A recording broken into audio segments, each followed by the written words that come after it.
This episode of the Chris Johnston Show is brought to you by Sports Interaction Sportsbook and Casino, focusing on the teams, players, and games that actually matter to you. They're not just another sports book.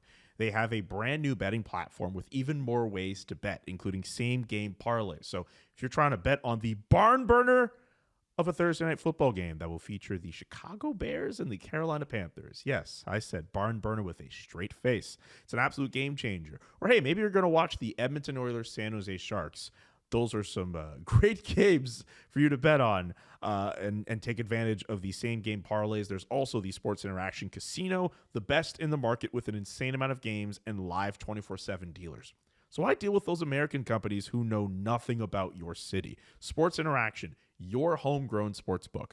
Bet local. Download the app or go to on.sportsinteraction.com. 19 plus. Please play responsibly. I know that some in our audience know the finer points of hockey. The Chris Johnston Show. We are your friends. The biggest stories, bringing you inside the game. What did you hear? Powered by Sports Interaction, your homegrown sportsbook. Always remember to bet local. Here's Chris with your host, Julian McKenzie. Part of the game. CJ, we only get to do these episodes so many times. An in-person episode. Good to see you, man.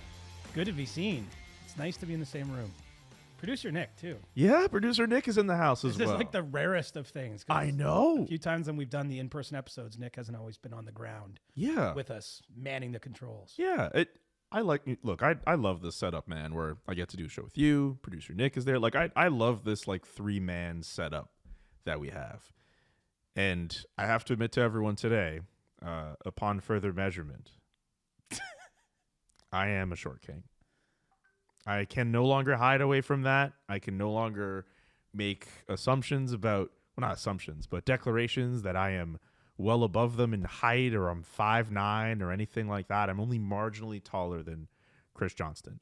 And I just want to apologize to both of you for betraying you in the short king community and making it seem as if I'm holier than thou, because I realize I did ruffle some feathers. You've done the right thing here by just coming out and owning this. Yeah, because I'm really I know disappointed because I was going to give you the gear. Oh, I'm still waiting for you to give me the gears can't. on it. You've You absolutely taken should. all of the air out of anything. You absolutely should. I am ripe for roasting. I did take things a little far with how I characterize my height. Well, you wanted to be separate from the pod. Well, it's not that I wanted to be separate from the pod. It's just like there's that short class, and then there's this other tall class that I'm in. But that's fair. Yes. We're all in the same. We're all in the same. We're in the range same here. cluster, and there's nothing wrong with being 5'5", No, or we gotta own this 5'7", stuff, or man. 5'8", or 6'2". Good things come in small packages. Oh man. I couldn't say that with a straight face, but yeah, I'm glad that we've cleared that up, and hopefully we can put. I just hope we're not ruining your vibe. No, Like that we've now. you could never ruin my vibe. The fact world that- now has this like documented. No, that's okay. That's fine. I am what I am, and I'm confident in who I am. Oh, I have my days, but look, I like where I'm at. Well, you should. That was the whole point. It's the strength of this pod, right? Look at the strength. It's not like it's not a bug. It's a feature of this pod. It absolutely that it's is. the Short Kings podcast. It's So, the accentuation yes, of the that's- podcast. But it's good that we could have that measurement because it means we are in the same room. Yes, exactly. I do think we should do it on the doorway here at the FDP studio, like CJ, Nick. Just Julian. mark it for everybody. Everyone should be measured here. Yeah, well, and then they can be like it's like must be this tall to ride the ride, right? Well, yeah, essentially you put Jesse at the top, and then you see where Steve and Adam and everyone else rank, and that's a nice fun activity for everybody. Jesse? Why'd you do it? I don't know if we could put him on the door frame because I think he has to duck to get under the door. Disqualifies them from any measurement. Exactly. So. Okay. All right. There are a couple different topics we got to get to. The Edmonton Oilers are going to come up in this episode. Jonathan Huberdeau and the Flames as well. You wrote an article about what you're hearing about a potential destination for Patrick Kane. We still don't know where he could be playing at some point this year. But we got to talk about the team that you cover. We got a little breaking news. Oh, Do. Da-da-da. The Calgary Flames have recalled goaltender Dustin Wolf. Whoa. Okay. Wow. Wow. Okay. That literally just came in on my phone. So Well, I I definitely have an article to write right after this. Damn, they really did it. Okay. I did say he was going to get AHL games this year. But if this is happening, then what? So they're just going to carry 3 goalies? What's next? Who knows? That's a really good question. I should say, though, before we start just randomly speculating, Yes, there are a number of teams, though, I think, that are at least intrigued by the goalie market. Like, this is not Absolutely. just that we shouldn't automatically be like, Edmonton's making a trade or something because of everything went down with Jack Campbell. I think that there's a number of teams that there. First, there's some dealing with injuries. The Rangers got a couple guys down. Carolina lost Freddie Anderson this week to his blood clotting. I think Pittsburgh might be a little shy in that department. There's a few different teams off the top of our head. I mean, look, Toronto. I think we're going to talk about the Toronto-Ottawa game. Oh, yes. Not to say they're in the market for goaltending, but they certainly have not a lot of confidence in their goaltending right now. So, I think that is a league-wide phenomenon. That's why there's so many teams carrying 3 goalies. It's the weird thing, right? The Canadians, the Red Wings, because they know that they can't get their third guy through waivers. Exactly.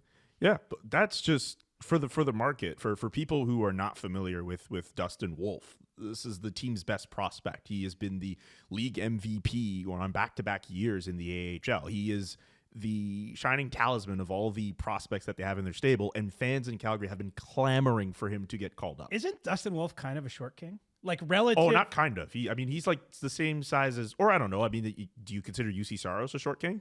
Because they're the same size. Relative to his position, because I think Saros might be the only goalie under 6 foot that's played an NHL game this year. Yes. And so I know that if Dustin Wolf was going to go right, he's going to be in Toronto tomorrow. Maybe we can get him to swing by the studio and see how he measures up. Wow. Well, I mean, look, we all know it's kind of funny because there's another topic that we were going to bring up at some point in the show, which will ultimately play second fiddle to whatever goes on with Dustin Wolf, I suppose.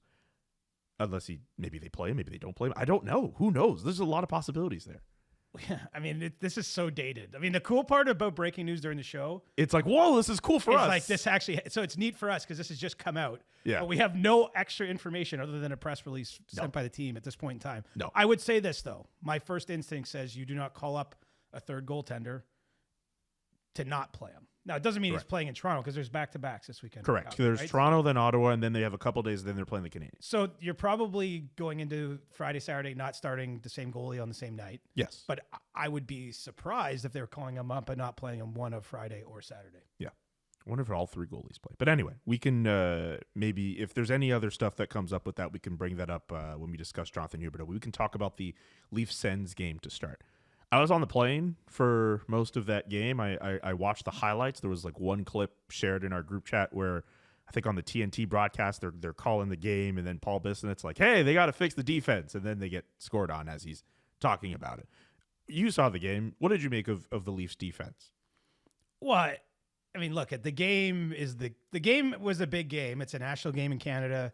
The Senators are going through their own stuff, and so these two teams colliding in that moment, makes it a bigger game. But for me, I'm looking at the 13 games of the Leafs regular season so far. And, even some of the games that they've been winning, they're winning like 6-5, 5-4 kind of thing, which clearly is not what anyone would hope. And then if you look at where the Leafs are at any of the main defensive-minded categories, even if it's talking about penalty killing, save percentage, goals against, even underlying metrics at 5-on-5, the Leafs have just not been very good defensively. And for as much as we can bag on about this team and why it hasn't worked in years gone by, I mean, they have undeniably actually been a pretty good defensive team, especially for the offensive players that they have at the top end of the roster in recent seasons. And I think the real cause for alarm is that that's now not there. And I think is deeper than one player, one addition. There's a lot of people today talking about John Klingberg, who's on the ice,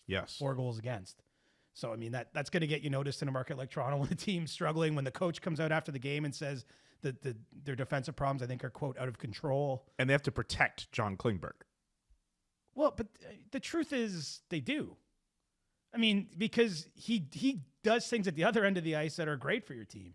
But I think any coach that's probably had him, at least in the last few years, is thinking, how do we minimize some of the bad things that happen defensively? I mean, very few players are even close to perfect.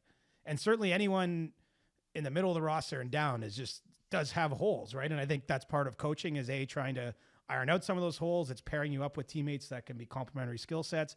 It's starting you in the offensive zone maybe instead of the defensive zone if you're a certain type of player. Or the opposite is true, right? The Leafs have David Kampf, who's been a really good defensive player, does not have a huge offensive touch. He starts a lot in the defensive zone. He does the penalty kill, which again has been good in years gone by, not so much this year. Mm-hmm. So I think that, you have to protect all kinds of players in all kinds of different ways.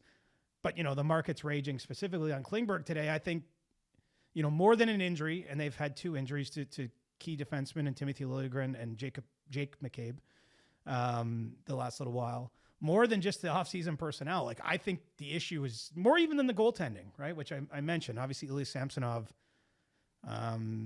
just as he's been not good. He's been terrible this year. It looks like Joseph Wall had his first bad game yesterday. He's had that was his worst game, I would say. But he's also been spectacular. Yeah, he's such an unproven thing. I mean, that I'm not making any bold declarations on where Joseph Wall is, but I think the whole point is he may very well be the Leafs goalie of the future, and even maybe the present. But I don't think anyone should just expect him to take over right now and just be great constantly. I mean, he's unproven. He right now, that actually was, I think it was his 8th appearance this season. It's the most he's ever played in any given NHL season of his career. So we're talking about a very young player. And so the problem here is that the issues are deeper than all of those things, though. This is a collective issue. And that is what is setting off alarm bells in the management offices, in the coach's office at Scotiabank Arena. It's not, this one player isn't working out or we have to protect them. Or it's not even just, hey, the goaltender all of a sudden turned into a pumpkin this year. What's going on? This is a team-wide issue right now. And it's getting a little late. I mean, that comment from me will apply to lots of situations. You're 13 games into an 82-game schedule. It's a meaningful number of games now. We're not that far even from U.S. Thanksgiving, which we know for whatever reason, hockey people just love U.S. Thanksgiving. I don't know if it's because they like the turkey or they like watching the Cowboys play at 4:30 on a Thursday or what it is. You know what it's for. Anyway. But it does seem that for whatever reason, that is the date that's circled that you will know what your team is, good, bad, or somewhere in the middle by then. The Leafs are bad defensively right now. There's no way around that. And so can you fix it short term? This isn't the schedule to turn around in either. Off the top of my head, they played Sunday, Monday, Wednesday. They play Friday, Saturday, and then they fly to Sweden. Yeah. Which is its own thing. Yes. Played 2 games over there that count in the standings, and then fly back. They play an afternoon game on Black Friday in Chicago after that. It's, these trips I think can be good to Europe, but they are a distraction, right? There's just a lot of stuff going on. I'm sure, especially there's a number of Swedish players in the Leafs roster just dealing with that. Even just the logistics of the travel and the body clock. I mean, there's 4 teams going here. There's 2 teams that went to Australia, in LA and Arizona before this season. I'm not saying feel bad for the Leafs, but the point is that it's if things aren't going well, I think it almost feels worse when you got to deal with all that stuff. So what do you do? I don't know what you do, because I've seen people say oh, well, maybe it's time we fire Sheldon Keefe, the guy you just extended to a new contract this offseason. Yeah, that's what do you do? I'm not doing that, because what have you learned in these 13 games that you thought you knew after 200 games of Sheldon's career? You're right. You just signed him to a new contract, but they didn't just sign him to a new contract. He was subject to his boss being changed out. He had a new boss. He had a 17 hours worth of interviews with Brad Treliving before he was even known that he would come back. It was an open question back on May 31st, June 1st, when the GM switch was made. Is Sheldon back? Brad Treliving's very first press conference in Toronto was it's not a guarantee. We got to see what happens here. So you've earned his trust over the course of all that offseason work. You got the extension. I don't think it doesn't make sense to me, the coaching change. What you would want to do if you're Treliving is make a trade. But, we saw actually 2 trades yesterday. The Minnesota Wild involved in both, sending out a defenseman, Kalen Addison, and bringing in Zach Bogosian. Mm-hmm. Not a lot of trade activity, though, generally speaking, right now. And the Leafs are among the teams that have no cap flexibility. And there's so many teams like that. I don't know that option is really there, reasonably speaking. And, they don't have an ability to carry a lot of extra skaters. So you're more or less stuck with your lineup. I know they've been moving some depth defensemen in and out with these injuries, but I think you challenge your players. That's if you go down the checklist, you challenge the players, and I think you try to make some kind of trade. I'd say the same thing for Edmonton and Toronto. If I could, and I'm not in Treliving shoes or Ken Holland shoes in Edmonton, but I think you try to make some kind of roster-altering move. Now, Edmonton played a big card by putting Jack Campbell through waivers, sending him to the AHL. And we'll get to that. Yes, we'll get to that. But I don't see a similarly big card for the Leafs to play short-term. You're just trying to figure it out internally. And I think, I mean, there's no rosy picture being put on this. Like, I think Sheldon himself said, look, we've had some slow starts in the past. Like, this is different than before. Like, the Leafs think it's different. Like, I think there is real worry there. Whereas in some, previous years, basically this team, for whatever reason, has always just had sort of like meh Octobers. Yeah. And then last year, I think they went 11-1-3 in November. And they were never in danger of missing the playoffs from that point on. This feels like the kind of year where this is going to be a playoff chase. And you're seeing, Detroit's had a pretty strong start in the Atlantic. Ottawa, as I was saying on the panic-o-meter, I'm not freaking out just yet about Ottawa. They're 5-6. Yeah. So they got games to make up here, but they're not that far behind the Leafs, certainly. I think Buffalo is still an interesting team. Obviously, Boston has come out gangbusters. It doesn't matter who wears a Bruins sweater, just somehow they win every game. Like, they're like 75-13 in the last two, like last season and this year. 10-1-1 record at the time of this recording. But what was their record last year? They lost 12 games, I think. It was just they have the best regular season record ever. They're literally like 75-13 since the start of last season. And I don't mean this as a slight at any of the players, but look at their roster now. It's not what first of all, they've been missing Charlie McAvoy because of his suspension. Yes. They got Mason Lowry in there. I think that's how you say it. Let's stick with it. Yeah. But, James Van Riemsdyk's playing pretty high up their lineup. Like, they're patching things in. Matthew Poitras is doing his thing over there. Yeah, but I'm giving JVR a little credit here, too. He's had a pretty good start. But I'm just saying, anyway, I got out on a Bruins tangent. No, that's fine. By the way, I should mention, there's like a the Leafs are in it, is all I'm saying. Like, I don't think that's a cruise to the playoffs kind of year. There's like a 6-point difference between Tampa Bay, who's second in the Atlantic, and the Ottawa Senators, who are last in that division. They're only 6 points behind the Tampa Bay Lightning in that division. And the Lightning, I mean, I will probably eat my words. I just feel like the Lightning aren't the Lightning of the last few years. Well, no, they're not. They have, like, incredible individual talents. Kucherov has just been in beast mode the last week. Like, if you have him on a fantasy team right now, like, there's no chance you're losing the week. I know that much. No. And, Stamkos off to a strong start point-wise. But they don't have Vasilevsky in net. Not yet. Right. And they can probably survive another month, which is basically, 3 to 4 weeks from seeing Vasilevsky hopefully return from his offseason back surgery. It's still Tampa Bay, though. They're still well coached. They still have their top skilled players are who they are. Andrei Vasilevsky, if he comes back and he's healthy enough, like, do you want to play them in a playoff series? I know they're not the same team of old. I still respect them enough to not want to ever, like, if I could face anyone else in that division in the playoffs, give me literally any other team aside from Tampa and maybe even Boston. But even then, I'd rather take Boston over Tampa. I gotta say, they're like my favorite room to be in. There's like a swagger to them, and it's like completely earned, right? You go to 4 Cup finals in 8 years, and with a lot of the same core players. I mean, what's actually weird to see now is how many of their core guys have moved on, right? Yeah. I asked Cooper this week. He was through Toronto and in the scrum. I asked him sort of about how they've managed, like, basically, how are you dealing with this transition? Because he could count on so many of those guys. And he's like, every third game, I feel like I'm seeing like a video tribute. Like, he's like, because like even this week, trading a guy like Zach Bogosian to Minnesota, I know he's at the point now where he's their 7th D, but he's been part of it for years, and then more core pieces like Killorn goes on to Anaheim and Palat, and they traded Tyler Johnson. They traded Patrick Maroon to Minnesota in the offseason. Like, a lot of the key guys from those teams, and it's not to say that the players they've replaced them with aren't good. And then frankly, those changes probably had to happen. Like, you now shift to a Nick Paul and Tanner Jeannot and Brandon Hagel, like all these guys that they've brought in and signed to longer term deals. But I think something's lost there too, right? Like, this is what you used to be.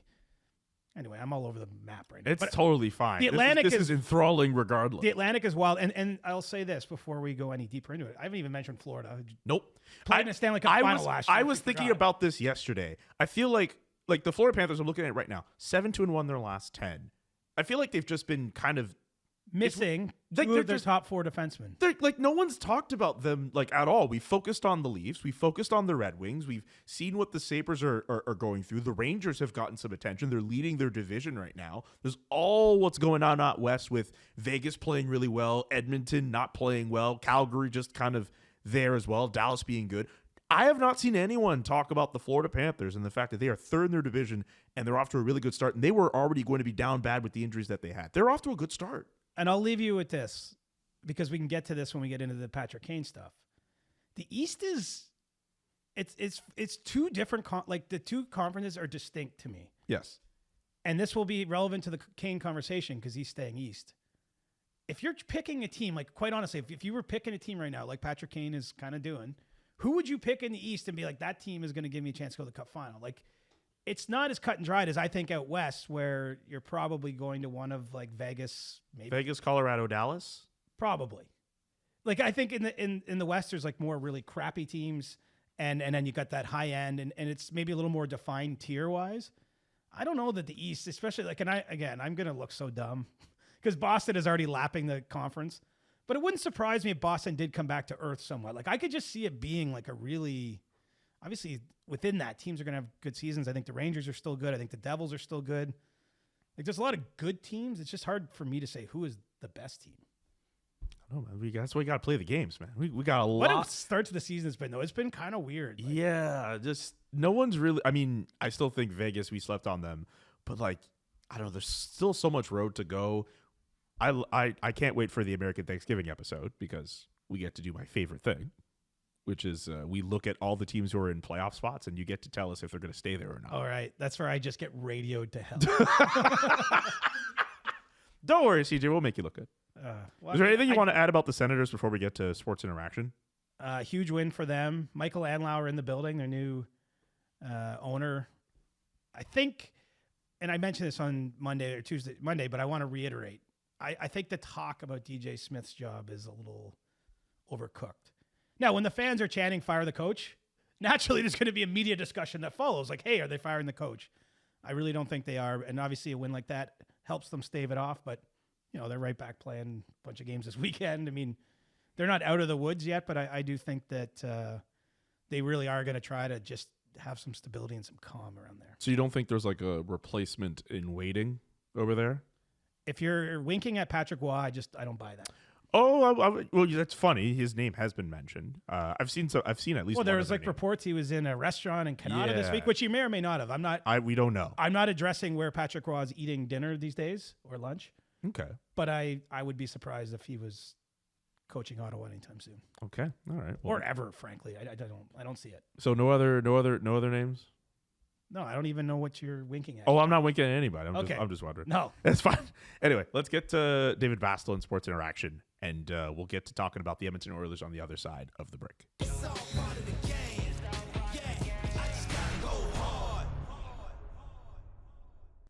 Welcome to You Can Bet That. David Bastel joining us from Sports Interaction. Remember to hit up sportsinteraction.com/SDPN for all of your gaming needs.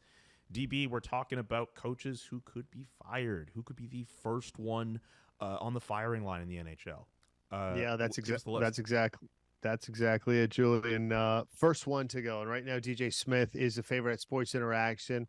Despite that win against the Toronto Maple Leafs on Wednesday night, he is the 2-1 favorite to be the first to be let go. David Quinn's on that list. Craig Bruba's on that list. Jay Woodcroft's on that list, and I mean, outside of what Craig Brube is doing in St. Louis with the 500 record, CJ, those coaches are struggling right now. But there's also some coaches in there that you're not really expecting them to be let go because they're also first-year head coaches as well. Yeah, it's a tough one to figure. I mean, last year we actually didn't have that many in-season coaching changes, so maybe we're due for a correction there. You know, the one thing I'll point you to though is Steve Staios, the president and interim GM in Ottawa, has given a vote of confidence, so to speak, to DJ Smith. Has said that they want stability, that they're not looking for more change. So, you know, read into that what you will. Maybe you take my face value. Maybe that's sort of a kiss of death sometimes in our industry when you're even asking the question. You know, at San Jose, I think they're realistic about where they're at, but they've endured some tough losses. So maybe David Quinn's on a hot seat. But man, it's a tough job being a coach. The minute any team starts poorly, we immediately start speculating on the employment of the man behind the bench. Absolutely. SportsInteraction.com/SDPN for all of your gaming needs, all the best odds before game, in game, and the best props. SportsInteraction.com/SDPN. DB, thanks so much for joining us. Thanks, guys.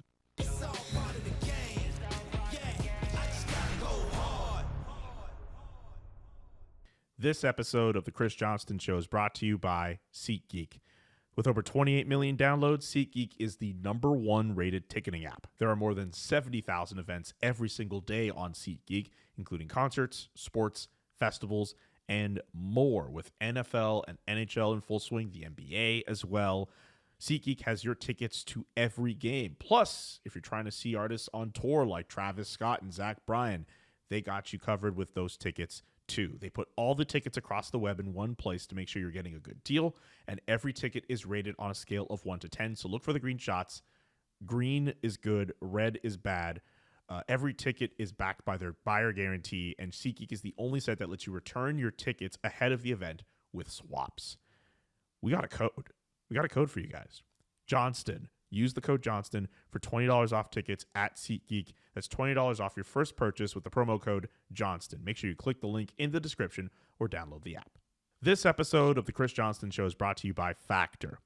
You might be looking for an easy way to cook some nutritional meals during this holiday season. American Thanksgiving's coming up. Also Christmas next month. Factor is America's #1 ready-to-eat meal delivery service that can help you fuel up for breakfast, lunch, and for dinner. It'll also help you skip the extra trip to the grocery store and the chopping and the prepping and cleaning up while still getting the flavor and nutritional value as well. Factor's fresh, never frozen meals are ready in just 2 minutes. So all you have to do is heat and enjoy.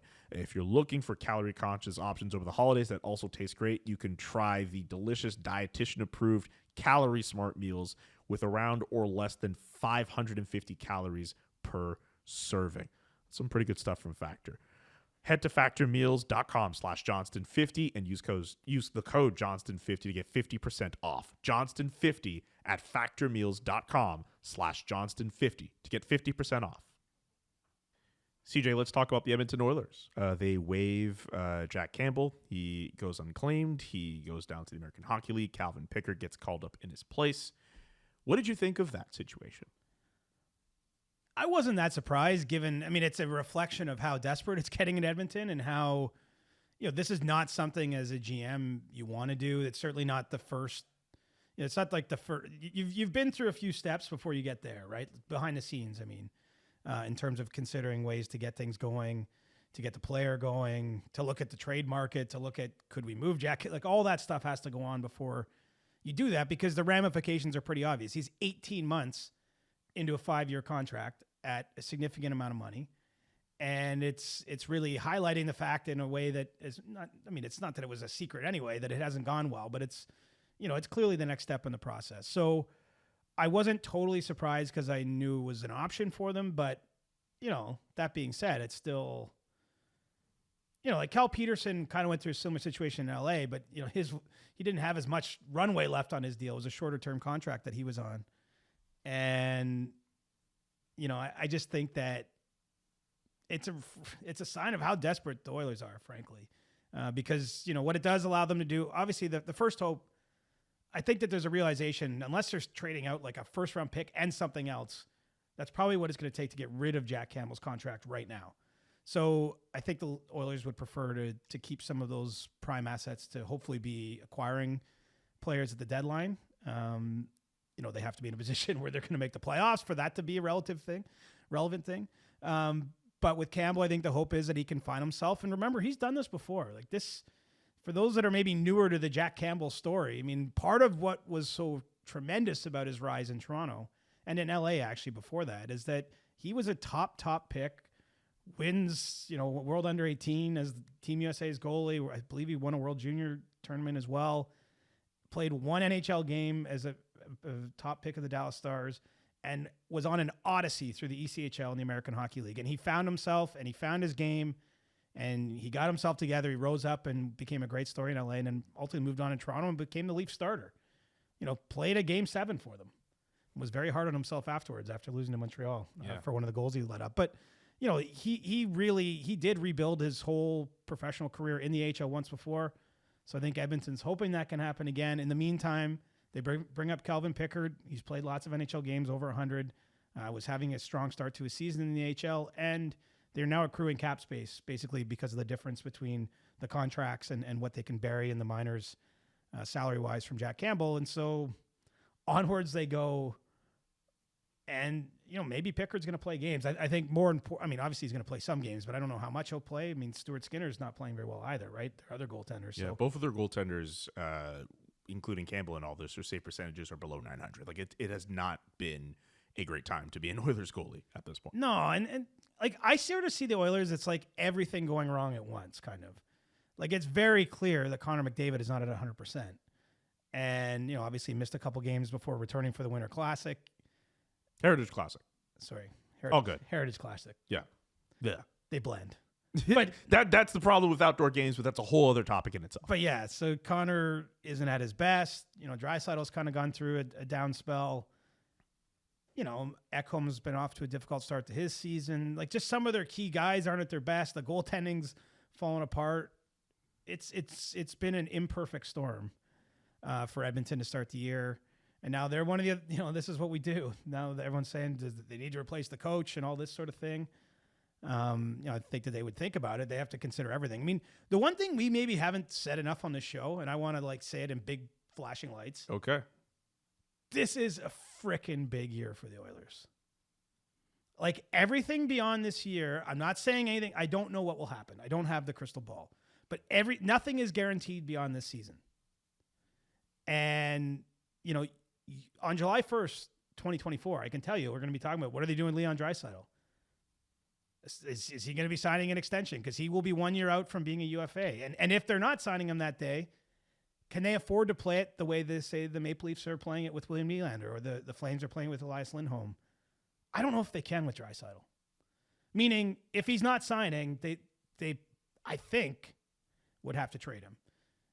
Anyway, we'll put that conversation off for another day because there's nothing to be advanced on that. There are Oilers fans listening to that segment who just a shiver has just passed through them now. But honestly, I'm not even inferring that he will be traded or won't sign I don't know what's going to happen. Absolutely. But still, just the idea that they have to even think about that. They know that for sure, but July 2024 is going to be a fascinating time. I'm just saying, if you're this year matters so much. Absolutely.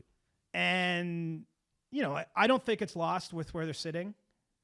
But it's getting dangerous. I think they have to play at a 103-point pace right now, basically to qualify for the playoffs over the next 70-odd games, which, of course, they can do. And you know who they're playing tonight, right? San Jose. Could you imagine? I can imagine. I've imagined it. I sat around imagining what will happen. If the Edmonton Oilers lose to San Jose, that's DEFCON 5 for me. That's panic button time. You can't. Don't you think it's already? I mean, I think you're fine. You might sent down your DEFCON $5 million goalie. Yeah, but if you can't beat San Jose, and I get it. Mike Greer came to talk to the players too, and they're not happy about allowing 10 goals in back-to-back home games. But if you have the team that's supposed to be a cup contending team and you can't beat San Jose, what are we doing here? Yeah, I mean, on some level, I think it's the best and worst thing for them. They've had a couple days. Well, because they've had a couple days off since the loss in Vancouver. Lots of time to prepare. It's not a back-to-back. You know what I mean? And they're going to play the worst team in the league. Okay, you mean from that standpoint, yeah. So, in a way, you'd be like, this is the best case scenario for a team trying to find itself. Other than the fact that games on the road might be the one thing you say is not perfect about it. But San Jose did give up 20 goals in their own building in 2 games. So the Shark Tank is not the Shark Tank of old. And so I think that's a great scenario for Edmonton, but of course, us in the media doing what we do, we imagine what would produce the most chaos, and that would be a Sharks win. I think in any way, shape, or form, any way it goes down, even if Edmonton outshoots them 40-10 and loses 2-1 somehow, I still think that that's bad, even though every game you outshoot an opponent by that kind of margin, you should basically win. Yeah, if Edmonton doesn't win that game by more than 3 goals. I'm not going to say that. Okay. If they win 3-2 in overtime, we're going to go whoa. Ugh, but I don't know about that. But if they win 4-2. Dude, we're in the winning business at this point. I think you take a win when you can get it. If you're Edmonton, you need look at the gap between them and Vegas. It's insane. And we don't need to standings watch too much this early in the year, but you can't help but notice things like that. So I just think any 2 points they can put in the bank, no matter how they put them in the bank, if you beg, borrow, or steal them, that still counts for something. But yeah, it's a tough situation too. Ken Holland's in the final year of his deal as a general manager. Yes. It feels like they're teetering on this axis of change, whether it's the roster or an important person like them, the guy making the decisions about personnel on the team. The fact that two of the best players are getting closer and closer to the end of their contracts. They have a new president. I don't know. Very unsettled, and nothing feels better than winning. I just you win a few games and everything will calm down, right? Winning cures everything. You've seen that in Calgary, though. Even just a couple wins, it lowers the temperature. The mood is way better after those two games, and we'll get to a situation in Calgary in a second. The one last thing I just want to ask you with Edmonton is just, maybe they're on the precipice of change, maybe not, but do you see this team, if Jack Campbell can't find his game, if Calvin Pickard isn't the quick fix for their goaltending, do you see them trying to make some kind of trade? Like we've seen people online, I mean, those are just, I don't know, there's just rumors, but like I've seen people say like Jordan Binnington, like should they go for him? Like what do you think of that? I think because of the reasons I've mentioned, if you're the Oilers, you have to look under every rock and consider every possible thing. I don't know that those trades are out there for them. But, I mean, I'm not dousing water on the idea. There's a lot of players in the league with Edmonton on a no-trade list. And there's not that many goaltenders available. I mean, we hit a little bit with the Dustin Wolf stuff. I mean, there's a lot of teams right now looking at their goaltending going like, a little hot around the collar. This doesn't feel great. And so I'm not saying they can't find a goalie, but I don't see an obvious answer out there for them. And so onwards we go. It's funny. We always get to the spot with a team that's struggling, right? It's like, what could they do? And we're only at November 9th. Is it 9th? It's November 9th today. Like it's just not a time generally where a team like saves its season with some massive trade. I mean, even those trades that Minnesota pulled off yesterday, I mean, with respect to the players involved, it's like their 6th or 7th D. Like it's not fundamentally changing what they are. And what I think people are looking for at Edmonton is like they want some kind seismic. Of yeah, as you mentioned, this is an important year for them. So that's a big reason why they would want that change. And can they make a good trade under these conditions? Absolutely, because you're at. Do you think? I think it's hard to make a good trade. Oh no! I mean, I agree with you. I think the fact that they're playing, they're having the start that they are, like their assets are at a low, and I always find it's impossible when you are at a position where you need something done to come out of winners a trade. I was trying to agree with you. I didn't mean like, oh no, they could still win a trade. I mean, it's not impossible. It's not impossible. I mean, Ken Holland's done this job for how many years, right? Like he could find a way to make something work. Well, and it's funny, in Detroit, he was very much known, and it was a different NHL. Some of this was pre-salary cap, but he was known as a real wheeler and dealer, and someone who made a lot of deals all the time, was always in on all the big players. Oh yeah. Different league though. I mean, I'm not saying that just that he's lost his fastball. It's more that like the way business is done is a little different. But I do think, honestly, if it's not a big trade, if this continues, you're going to see more. There's going to be more grenades going off around the roster. It might just be trading the 13th forward, but I think that they're going to have to keep trying things. I mean, it's funny. Some of what they've done has worked. Like they brought up Sam Gagner and he scores those goals, right? Like they signed him from an AHL deal to an NHL deal and he scores 2 goals in his first. I'm saying like they are pushing some buttons, but I think that the urgencies couldn't be higher right now. Put it that way. Absolutely. What about the Calgary Flames? Let's talk about them. Jonathan Huberdeau, that's been the big story the last couple of days. Just not off to an ideal start, to put it lightly. But the big story, obviously, he gets benched in the third period against the Nashville Predators. The Flames were down entering that third period. He sits, and they come back, and they win. He speaks to the media the day after, trying to take some accountability for his play. And just, he's obviously not happy about being benched. I mean, I have my thoughts on it, but from your bird's eye view, what did you think of the benching? Yeah, we should spend more time on your thoughts because you're around a lot more. I think, it's an embarrassed player. I mean, as much as we can all be like, he's making X amount of money and no player wants to be in that situation. No. I mean, that's part of the reason it happens, right? The coach is trying to elicit a response, maybe from the other players around him that night, maybe from that player himself over time. I mean, the one thing a coach can do is give or take away ice time. That's really, I mean, I get that they can yell and scream and do a bunch of other things, but like there's very few things that are more effective in terms of the coaching tools than the ice time thing. So, for Huberdeau, it's not gone well. I don't get the sense, we should be clear in case I don't know what's out there, because there's a lot of crazy stuff on the internet these days. There's a lot of crazy stuff. I don't think he has an issue with Ryan Huska or anything like that. Like, I don't think this is a personal situation. I really do think it's, the coach made a decision based on the way the player is underperforming in his eyes and is trying to send a message. And I think the player feels crappy about that. And that's where we're at. Like, I don't see it as any bigger than that. Now, it could get bigger than that. We'll see how it goes. But he did acknowledge that, he did talk to Ryan about that. And, right. I'm sure it went as well as it could have. But, yeah, could you imagine being in a situation like his where, I don't want to go all the way back to the beginning from the trade and all that, but we all know that was an issue in itself. But then you clearly don't get along with the last coach. And then you get a new guy in and it still doesn't work. Like that, I don't know. I think if you're Jonathan Hubert, I feel bad for him. I heard on Quebec radio yesterday, he got called a fat cat by one of the radio hosts at BPM Spa. I don't know, man. I don't get the sense that he's that type of player who just gets his money and he's just content with just living his life making $10.5 million every year. That being said, he does have to do things in his game to get himself back to that level that he knows he can play at. It's just, I don't think he's this lazy bum who just, no way. No, absolutely not. But it is a very unfortunate situation for him where he thought he was going to be in the situation where he can get his confidence and swagger back, and it has not happened. And just on the ice, he's a shell of himself. Literally, the puck is on his stick and offense dies. You pin him on the wall and nothing happens. And I'm speaking facts here. I'm not trying to dump on the player. That's literally what's happening with him right now. It's tough. Yeah. It's not ideal for him. I bet he'd give back a portion of that money to get some of his ability back or his confidence back, whatever it is. He might actually, yeah, seriously. That's what's tough too. I don't see this. I'm with you. I don't think he's just checked out. I don't think he just all of a sudden doesn't give a shit. But it hasn't worked. It hasn't been an ideal move for him. And where the places you go next, if this doesn't turn around, are not places you want to be. Because I don't know. Let's face it. You're not trading that contract at this point. You're not buying it out.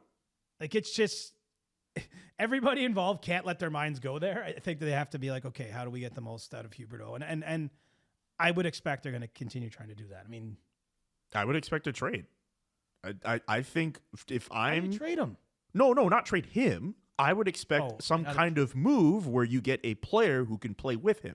That's how you have to make this work. You ultimately have to continue, doing what you can with him in the lineup, but you have to look at his years in Florida and see how it worked with the players that he got to play with. And you think, okay, who can we put in those spots? Who can we go out and seek through a trade and plug into our lineup who can help get him going? That's what I think you ultimately have to do here, because I don't think you're moving him. Well, he's got to look at himself too. And I'm not saying absolutely he does. But at some point he can't worry about who he's playing with or who's standing behind the bench or who's watching up in the press box saying this or that. Yeah, and the fact you have to do all these things to make a $10.5 million player work, that's, well, I don't know. There's a reason he got that contract. There is a reason why he got that contract. And you'd like to believe it's still in there because, I'm not aware of any sort of significant change to his health or a big injury. Sometimes, unfortunately, that's what happens to players. This seems like a combination of how he's used, how much he played last year, especially didn't get a lot of minutes for someone of his stature. Who he's played. There's a lot of stuff going on there and not a lot of time to figure it out. Yeah. The best news is, I should say too, though, they won the game they benched him in. That's the best case scenario when you bench a star player. If they lost that game, I don't know. Would that have really been that much different? It feels worse. It feels worse for everybody else. Because here's the thing. He's still a good enough player. He could, on his own, make an amazing offensive play.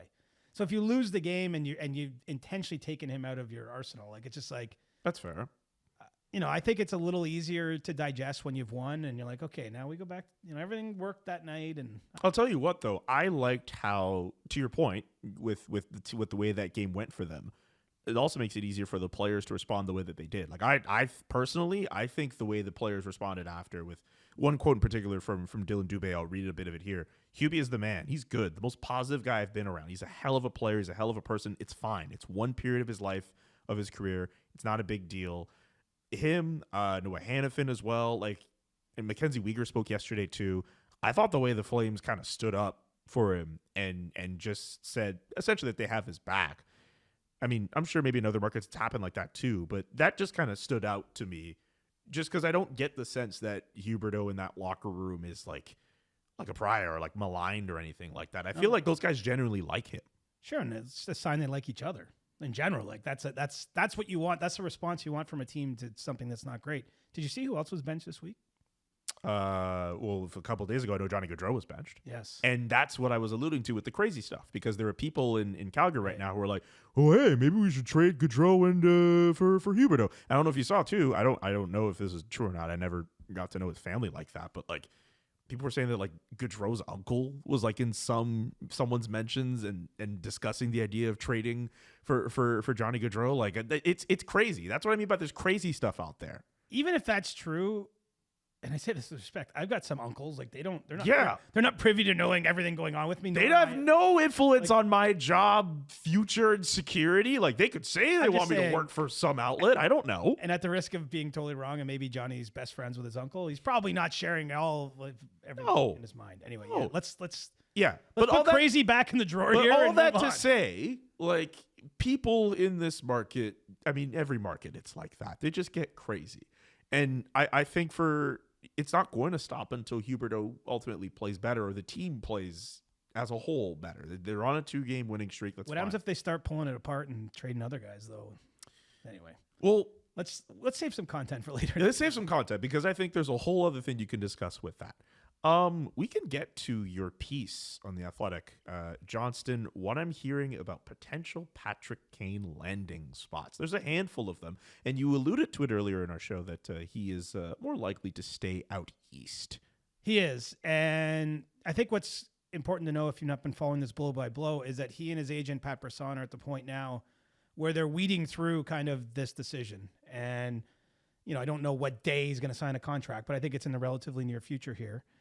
And, the number of teams interested in Patrick Kane is long, maybe 8, maybe 10. But the number of places I think that he's interested in playing is much smaller number than that, more like 3 or 4 or something like that. And as best as I can glean, all those teams are based in the East. That might be coincidence. I'm not saying that he's, come up with an anti-Western Conference stance or anything. But, the Rangers, where he finished last season, remain a place where I believe that he'd be open to playing. I think that they're interested to see if that might work, but maybe don't know cap-wise how it would all go down. The Buffalo Sabres, his hometown Buffalo Sabres, where it's not just that. You might not know this. Kevin Adams, the Sabres GM, was actually a roommate of Patrick Kane's. I did not know that. In their rookie season. It was Kevin's last season in the NHL as a player in Chicago, and Patrick's first.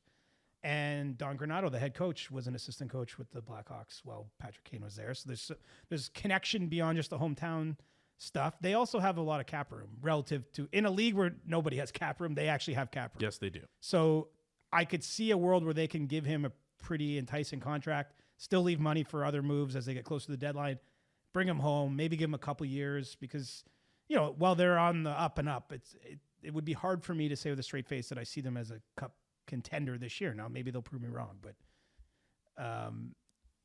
then we have the Detroit Red Wings. I'm intrigued about that, considering how the Red Wings started too. Well, I mean, they've been and Alex DeBrincat there, and DeBrincat has 9 goals, and he's a treasured former line mate of Patrick Kane's, and I think that the idea of reuniting with him in a city that's also close to where he grew up, maybe catching them at the right time on the way up, you know what I mean, helping supercharge their climb up the standings, the way Patrick Kane and Jonathan Toews did once upon a time in Chicago. They went from non-playoff team to conference final to winning a Stanley Cup 3 years. So maybe you can try to help replicate that. And then the final one that I think is of particular interest to him is the Florida Panthers. And that's the team that you're saying everyone's sleeping on. But I think so. People sleeping on that team, man. But Kane and Bill Zito, the GM in Florida, worked together with Team USA at a World Hockey Championship. I think they got along well. They had a great experience there in 2018. And let's just face it, Bill Zito, since he's become the GM of the Panthers, takes big swings. He's not afraid of the splashy move. Clearly not. And I think that, signing Patrick Kane and introducing him to a team that went to the Cup final last year that's weathering these injuries, that's kind of a splashy move. It doesn't hurt that he can offer that player a chance to live in South Florida, could have a favorable weather and tax situation, and, have some confidence, I think, that he's going to be on a team that's going to do everything it can to try to get, one series farther and win a cup. So those to me are the big four. I suppose there's always room for someone to come in and maybe put something in front of Patrick Kane that he hadn't thought would be there. I'm not going to say it has to be those four, but right where we're at today, my understanding is those are the four teams we should be watching. So there's one team you wrote on your list that you didn't mention as part of your four, the Toronto Maple Leafs. So they're a long shot, essentially. Long shot. Outside chance. But I think somewhere above 0%, but not too high. You're probably in single-digit percentages. But, we'll make the connection for you. Patrick Kane spent a lot of time the last couple months in the Toronto area doing his rehab and recovery with various specialists and skating instructors and the like. I think the idea of playing with Austin Matthews could have appeal for both players. Matthews grew up idolizing Kane. Kane's probably the best all-time U.S.-born player, I think. I don't know if that's undisputed. I don't know if that's accepted wisdom yet, but he certainly has a case for it. And in my eyes, he would be that. And Matthews has a chance maybe to supplant him. We'll see. But Matthews certainly one of the best young American players out there. So I could see that. But, the question is, look, the Leafs have all these other issues, which we spend a lot of time on at the start of the show, that have nothing to that Patrick Kane does not address. They don't have any cap space. And, and I don't have the answer to this, so I'm not implying an answer. But I think we would need to know, does Patrick Kane think the Leafs have a real chance to win a cup? Because ultimately, he wants to come back with a chance to win another Stanley Cup. And so I think if he signs in Detroit or Buffalo, you're looking at a couple-year window. He's hoping he can play a few more years. If he signs on with Florida or the Rangers, it could be this year. Not to say, again, maybe Buffalo or Detroit surprise me. As I've said, the East is a little bit wide open. Maybe we see something crazy. But the point being is I think that's a big consideration for Kane, and the Leafs have some question marks, right? That we don't know what's going to happen with Nylander. The defense has been what it's been. So I think it's a very, very, very, very long shot, but I do think that there's at least a small twinkle of curiosity there. Okay. Before we wrap up today on our Thursday edition, stick taps. Do you have a stick tap that you want to give to anyone who's deserving of it this week? I hadn't even thought about it. I have one. I didn't show up doing my homework today. No. We only do these podcasts, twice a week. We've only done it for almost 2 years. I forgot it was Thursday. Oh, really? Isn't Thursday your tough day? It is. I'm in the soup today. That's what you call it? You're in the soup? Yeah, that's not a reference to Soupy Campbell. No, Campbell, but that's just what you call it. Yeah, I've heard in the mix, or you're just in it. I feel like I'm drowning a little bit on a day like this. Oh, I'm sorry. No, not to be, but that's what I mean. In the soup, it's just there's a lot of. If I showed you my phone right now, there's just a lot of different people coming at me from different ways. Do you have a favorite type of soup? I like most soup. Most soups? Yeah, chicken noodle would be great. Tomato soup. I like pea soup. Okay. What about clam chowder? Not so much. Not so much? Okay. I would eat it, but I would never order it on purpose. Okay. If you served it at your house, I'd be polite as a guest and eat it. But if you and I were in Boston together on a road trip and you wanted to go to a place where that was what I would be let's. Open invitation if we are in Montreal at the same time at my parents' place for food. I love that. Yeah, my dad was a bit concerned about the whole package. Okay. He was a bit concerned with that. My stick tap will go to my good friend Shireen Ahmed and her journalism class at Toronto Metropolitan University. I was just there before we got to recording. Got to, oh, wow. Talk to the students, talk to the youth. A couple CJ Show STP fans in that classroom. Thank you so much for having me. It was a really fun time to be there and talk to the students. So I figured I'd shout out the class. Well, I'll shout out Henrik Lundqvist. Yes. Who will get lots of flowers in the coming days, is probably the headliner of this Hockey Hall of Fame class, first class and everything he did. And I'm also going to Sweden on Monday next week. So I'm of a Swedish frame of mind right now. So the King did everything he could but win a Stanley Cup.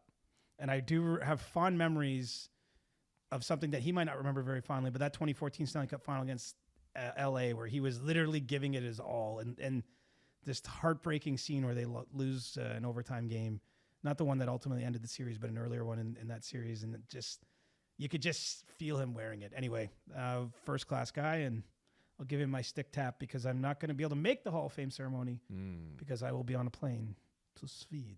Are you gonna buy his cologne? I didn't know he has one, but I don't really wear cologne if I'm being honest. Oh, really? You're not a cologne guy? No, I mean I wear like deodorant. I put some beard oil in. I mean, like deodorant is a standard. I guess what I'm saying I would hope that you put on. I have some fragrance around me, but beard oil, I understand. I don't like spray, but like my beard oil does smell. Like that's probably the closest to cologne. So if he comes out with a beard oil, I'm in. Can you, for our listeners, tell everyone what beard oil you use? I actually don't know the name of it. You don't know the name of the beard oil you use? No. You just put on something on your beard and go? I have different products.